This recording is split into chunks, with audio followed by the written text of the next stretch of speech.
Assalamualaikum warahmatullahi wabarakatuh. Salam sejahtera, Adil Katalino, Bajuramin Kasaruga, Basengat Kajubata.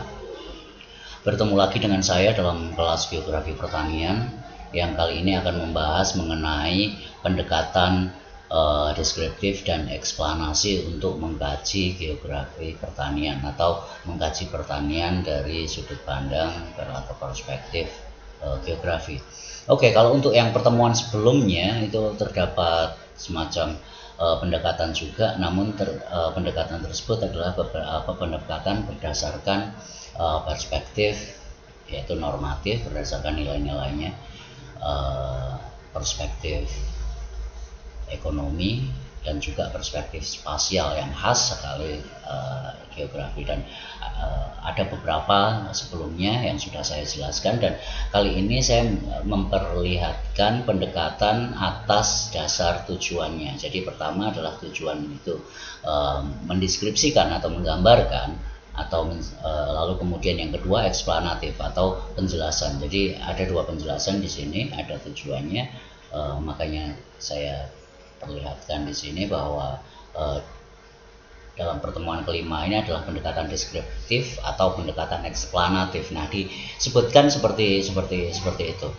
Oke, berikutnya langsung saja saya bahas bahwa dalam kajian geografi pertanian ini untuk pendekatan deskriptif terdapat dua cara atau dua pendekatan, dan ini untuk mengatasi kesulitan-kesulitan dalam mendeskripsikan kajian-kajian pertanian.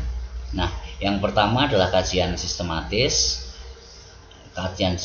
distributif dalam satu variabel. Jadi kita akan melihat satu hal saja. Misalnya di sini kita akan melihat variasi spasialnya dalam satu tanaman. Jadi variabelnya variabel tanaman, sementara konteksnya adalah konteks spasial di sini. Jadi kita akan melihat variasi spasial dalam pertumbuhan satu tanaman tertentu, misalnya itu salah satu contohnya. Dan dalam skala apapun di sini kita bisa dari skala yang global atau dunia, ataupun sampai misalnya regional dalam arti regional kabupaten atau kecamatan, atau mungkin tingkat desa saja dalam unit analisisnya. Nah, di sini saya yakin Anda akan paham semua karena Anda telah mempelajari pengantar geografi, mempelajari metode penelitian geografi. Anda juga pasti konteks dan konsepnya juga sudah, terutama konteks regionalnya, pasti Anda sudah dapat memahaminya dengan baik, sehingga saya tinggal melanjutkan aja di sini. Nah, di sini misalnya distribusi tanaman tertentu itu ada tanaman tertentu dan seperti apa polanya dalam secara variasi spasialnya. Misalnya variasi spasial tersebut apakah ditentukan oleh iklim atau cuaca, atau mungkin keberadaan pasar. Nah, nanti di sini akan diperlihatkan bagaimana kita mendeskripsikan sebaran tanaman tersebut, atau sebaran tanaman atau komoditi tertentu tersebut itu berdasarkan memang pasarnya, kebutuhannya, atau pertumbuhan atau tumbuhnya, kemampuan ruang tersebut untuk menumbuhkan sebuah tanaman secara maksimal. Ya, seperti misalnya tanaman kelapa itu dia banyak tumbuh di dataran rendah atau di sekitar pantai, tapi bukan berarti tidak bisa hidup di daerah-daerah pegunungan misalnya. Dapat hidup, tapi jika dibandingkan mungkin akan lebih optimal ketika dia ada di dataran atau wilayah-wilayah pantai seperti itu. Nah, di sini terdapat kelemahan pendekatan ini adalah tanaman tertentu itu ketika tidak ditanam atau jarang ditanam di tempat-tempat tersebut, atau ketika tanaman tertentu yang akan kita kaji itu bukan satu-satunya tanaman tanaman pertanian di wilayah yang akan kita kaji. Jadi karena memang satu variabel tanaman, sehingga kita tidak bisa menjelaskan atau mendeskripsikan yang lain. Oke, lalu pendekatan yang kedua di sini adalah pendekatan deskripsi melalui gagasan jenis. Di sini jenis peta pertanian. Jadi kita melihat peta tematik dalam khusus deskripsi atau penggambaran mengenai wilayah pertanian di sini. Nah, dari sini kita bisa melihat tanaman tertentu, menganalisis distribusi tanaman dengan menggunakan data yang berupa peta lahan pertanian tersebut. Dan hal ini juga ini pastinya membutuhkan analisis statistik. Analisis statistik di sini dalam penggunaan pertanian lahan yang tersedia dalam satuan administratif tertentu, misalnya seperti kecamatan. Lalu di sini juga selain menggunakan peta, juga menggunakan data sekunder, dalam arti data angka-angka yang memang ada di ketika data tersebut memang tersedia, data pertanian tersebut tersedia, lalu kemudian kita dapat melihat variasi spasial dari tanaman tersebut, lalu kemudian apakah terjadi kombinasi dari tanaman tersebut. Jadi diartikan di sini terdapat variabel lain, jadi tidak hanya variabel tanaman tertentu, tapi terdapat variabel jenis tanaman atau klasifikasi jenis tanaman yang lain. Lalu kemudian kita bisa melihat bagaimana variabel seperti misalnya ukuran lahan pertanian, ada tidaknya hewan ternak lain, ini kaitannya dengan pemupukan dan lain sebagainya, kepemilikan lahan. Lalu di sini konteks apakah keluarga mereka juga merupakan tenaga kerja, dan pembagian tenaga kerja ini apakah pembagian kerjanya apakah berdasarkan gender atau senioritas, misalnya model-model masyarakat yang masih feodal, jadi mengutamakan melihat senior tidak seniornya. Lalu kemudian di sini dari sistemnya yang variabel spasial tunggal ataupun definisi jenis area pertanian, mungkin juga wilayah pertanian tersebut memang dapat digunakan dengan pendekatan ini yang terutama ketika studi itu adalah studi agregat atau studi keseluruhan dari untuk mendeskripsikan wilayah pertanian. Jadi tadi dengan menggunakan melihat satu jenis tanaman saja berdasarkan varian spasialnya, lalu kemudian yang ini sudah mendeskripsikan tidak hanya satu variabel tanaman tertentu, tapi data agregat atau data keseluruhan yang memang tersedia di lokasi penelitian tersebut. Oke. Berikutnya selain tadi dua jenis pendekatan deskriptif di sana, dan di sini selanjutnya merupakan pendekatan eksplanasi atau menjelaskan di sini. Jadi deskripsi memang sangat penting untuk memahami geografi pertanian di sini dalam konteks suatu daerah tertentu. Tapi lebih lanjut memang selayaknya geografi pertanian ini dikembangkan untuk tujuan-tujuan eksplanasi atau menjelaskan mengapa variasi spasial tidak berhenti hanya pada deskriptif saja. Karena biasanya deskriptif itu kalau dalam sebuah karya ilmiah itu hanya akan muncul di bagian awal sebelum kita menjelaskan keterkaitan dan hal-hal yang analisis yang lebih kompleks. Jadi untuk biasanya deskripsi daerah penelitian sebelum kita masuk. Nah, jadi di sini pendekatan eksplanasi ini memang diperlukan, dan untuk melakukan penjelasan atau menggunakan pendekatan eksplanasi ini masih perlu masih terdapat dua pendekatan lagi, yaitu yang pertama adalah pendekatan lingkungan dan pertanian. Nah, di sini konteks pemahamannya atau konsepnya di sini adalah pertanian berhubungan dengan tumbuhan dan hewan yang hidup atau yang tumbuh subur di beberapa lingkungan fisik, tetapi kurang berhasil ketika atau tidak tumbuh sama sekali di lingkungan yang lainnya. Jadi variasi lingkungan ini menentukan jenis tanaman, menentukan jenis peternakan. Ingat di sini kita membahas mengenai pertanian sebagai tidak hanya sebagai agriculture, tetapi sebagai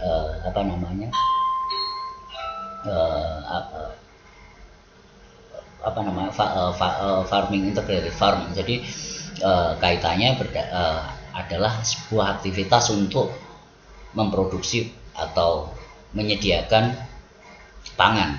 Jadi termasuk peternakan, perikanan di sini ketika itu masih menyediakan pangan, itu masih masuk dalam geografi pertanian di sini.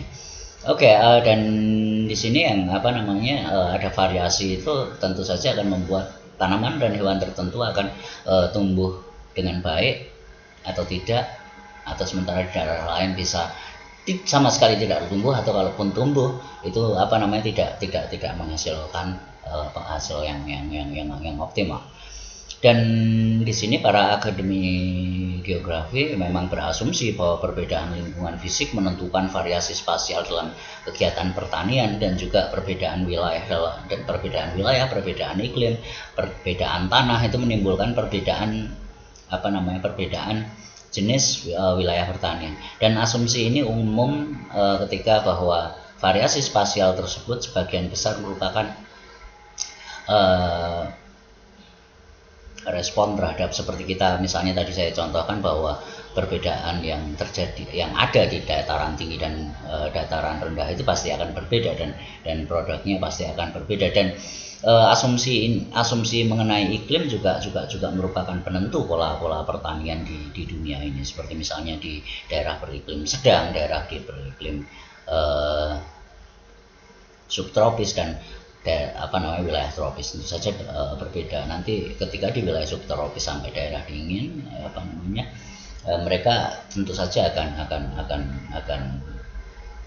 lebih banyak tanaman-tanaman seperti gandum misalnya, seperti padi, itu hanya di wilayah Asia Tenggara saja. Dan di wilayah tropis lainnya itu tetap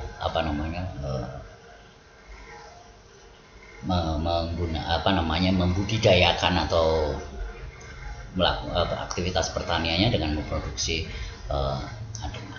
gandum sebagian besar di dunia ini. Sementara yang padi hanya di sekitar Asia Tenggara. Seandainya Anda memperhatikan mengenai sebaran wilayah negara-negara atau region-region tertentu yang memiliki makanan pokok beras atau padi. Ini masih kaitannya dengan pendekatan lingkungan dan pertanian. Di sini termasuk pendekatan ini termasuk kategori determinisme dalam geografis ya, atau environmentalis. Dan saya yakin Anda juga sudah pernah dijelaskan di pengantar geografi bahwa terdapat dua pandangan dalam teori geografi, yaitu paradigma determinisme dan posibilisme. Mungkin saya tidak perlu menjelaskan lebih lanjut karena Anda sudah dijelaskan di pengantar geografi waktu semester 1 atau semester 2. Nah, di sini dikatakan bahwa lingkungan secara tidak fleksibel, atau lingkungan itu benar-benar menentukan apa yang ditanam oleh para petani. Dan walaupun demikian, pandangan ini juga dikritik oleh Paul Vidal de Bluge di awal abad 20 kemarin, 1900-an. Kajian tentang interaksi timbal balik antara manusia dengan lingkungan ini di Amerika, mereka beraksi mereka tidak setuju bahwa manusia sangat ditentukan oleh lingkungannya. Jadi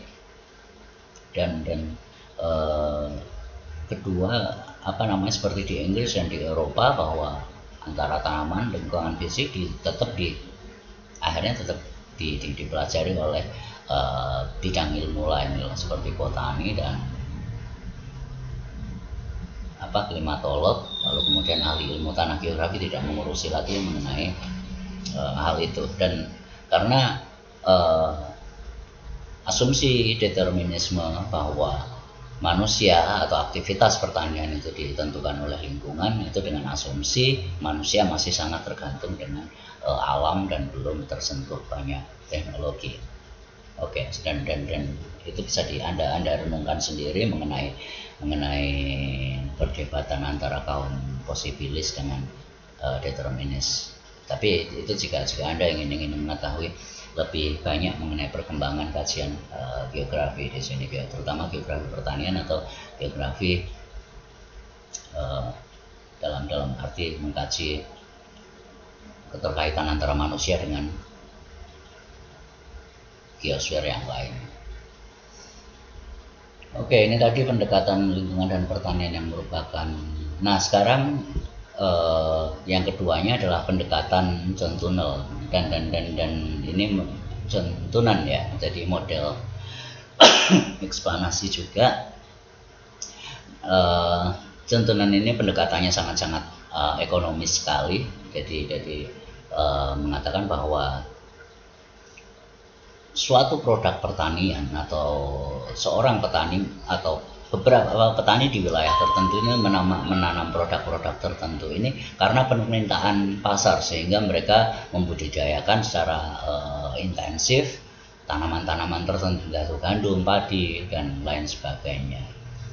Lalu kemudian aktivitas tersebut juga memang dipengaruhi seperti jenis tanah, lalu kemudian apakah mereka tetap impor atau mengambil makanan dari tempat lain. Dan model ini dikembangkan berdasar para ahli geografi pertanian untuk yang mendorong banyak studi tentang pertanian dan jarak. Nah, ini konsep jarak menjadi faktor penentu di sini, aksesibilitas artinya. Dan di sini lebih di tingkat nasional ataupun skala dunia, faktor-faktor mengasumsikan bahwa ya di sini kekuatan ekonomi yang terpenting, dan sebagian besar memang mengabaikan pentingnya atau faktor-faktor lingkungan, tapi di sini lebih melihat pada faktor ekonomi atau trading atau perdagangan. Nah, di sini ada unit-unit paling mendasar atau dalam geografi pertanian itu pertanian dan petaninya ini sebagian di data yang dikumpulkan itu adalah sebagian besar merupakan data statistik yang diterbitkan di tingkat administratif, mulai dari mungkin desa, kecamatan, kabupaten, provinsi, dan tingkat nasional dan lain sebagainya. Dan di sini data yang seperti itu sangat sulit untuk menjelaskan variasi pertanian dalam unit individu atau keputusan perilaku individunya. Dengan demikian variasi spasial dalam hal ini merupakan hasil dari berbagai keputusan. Kegiatan pertanian itu padahal sebetulnya merupakan keputusan dari individu, keputusan dari seorang petani, seorang pemilik lahan, dia akan menanam apa, kapan waktunya, dan bagaimana caranya, itu merupakan keputusan individu. Dan hal ini tidak bisa ditemukan dalam data-data statistik yang skalanya besar, jarang sekali. Seperti misalnya studi Thomson Strand di sini mengenai petani.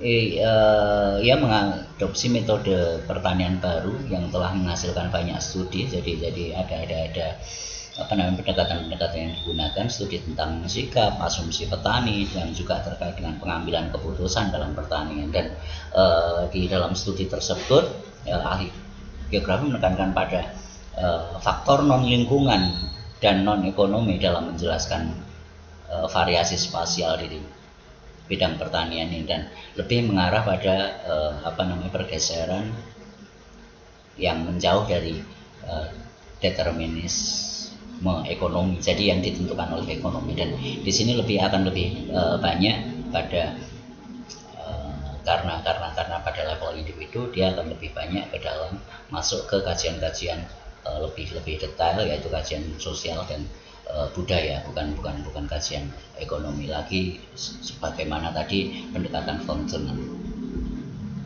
Dan ini yang pendekatan ketiga, yaitu pendekatan perilaku.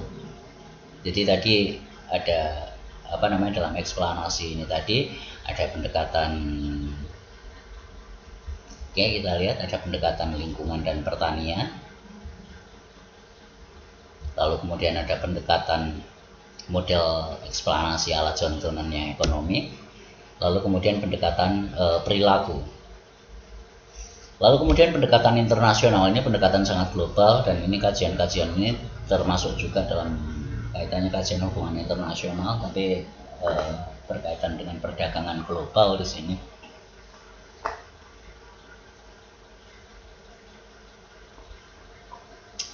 Dan pendekatan dalam geografi pertanian, pendekatan internasional dan pendekatan internasionalisasi atau sebetulnya globalitas atau modernisasi dan juga politik ekonomi. Nah, di sini kaitannya dengan ekspor impor beras, lalu kemudian bagaimana dengan penjualan pupuk. Ini analisis geografi politik. Jadi kekuatan bahwa dalam pertanian ini, produk-produk pertanian ini didorong semakin karena dianggap penting dan merupakan berkaitan dengan ketahanan pangan dari suatu negara, sehingga di sini negara melakukan intervensi dalam dalam perilaku petani, seperti misalnya subsidi pupuk, lalu kemudian ketika hasil itu besar kemudian mereka tidak mempunyai pasar dan lain sebagainya, atau produk berlebih, lalu kemudian makanan olahan dalam sistem produksi di dalam konteks globalisasi ini juga penting, seperti misalnya munculnya makanan kaleng dan lain sebagainya, itu bergerak dari satu region atau satu wilayah ke wilayah lain, dan tidak hanya antar desa, antar kabupaten, antar provinsi, tapi di sini antar negara juga terjadi. Bahkan seperti misalnya kenelayanan di Jepang, mereka menangkap ikan di Pasifik dengan kapal besarnya, lalu memasukkannya dalam kaleng, lalu diturunkan, nanti dijual di negara-negara yang tempat dia singgah, kalau sudah dalam wujud ikan yang dikalengkan. Jadi makanan kemasan hari ini semakin, dari mulai tahun 80 itu mulai menjadi tren, sehingga pendekatan geografi pertanian atau geografi pertanian dalam konteks modernisasi internasional, politik ekonomi dan lain sebagainya itu menjadi penting di dalam konteks yang lebih luas, kaitannya dengan geopolitik dan lain sebagainya. Oke, mungkin tapi dengan seandainya mempelajari ini, seandainya membaca keadaan atau kabar-kabar atau gambaran-gambaran statistik dan lain sebagainya, Anda tidak akan terjebak hoax seperti misalnya pengendalian harga dan lain sebagainya, atau konspirasi dan lain sebagainya. Konspirasi ada, tapi ketika kita melihat, ketika kita membaca, jangan cuma satu pihak dan kita lacak datanya, sumbernya dari mana. Oke, intervensi dan seperti itu. Nah, inilah yang dalam pertemuan ini yang terakhir itu tadi, internasionalisasi, modernisasi, dan juga pendekatan politik ekonomi. Nulisnya maaf saya terbalik-balik. Oke, saya rasa mungkin sampai di sini dulu. Nanti mungkin yang minggu depan saya akan coba jelaskan dengan tema mengenai hubungan manusia dengan aspek-aspek fisik, seperti misalnya nanti satu persatu dengan tanah, dengan kemiringan lereng, dengan iklim, lalu dengan kondisi hidrologinya, nanti satu bahasan demi satu bahasan, karena pertanian ini terkait pada banyak hal. Nanti terus setelah mungkin saya akan adakan mid semester, nanti akan saya jelaskan bagaimana pertanian dalam konteks manusianya atau antroposfer, dalam konteks interaksi sosial, dalam konteks budaya, atau dalam konteks makna-makna tertentu, dan variasi budaya yang turut menentukan perilaku pertanian dan lain sebagainya. Oke, saya ucapkan terima kasih, salam sejahtera, dan saya ucapkan assalamualaikum warahmatullahi wabarakatuh. Salam sejahtera untuk semuanya. Adil kata lino bajur amin kasaruga bahasa ingat kajubata. Oke, terima kasih, sampai jumpa dan salam sehat selalu.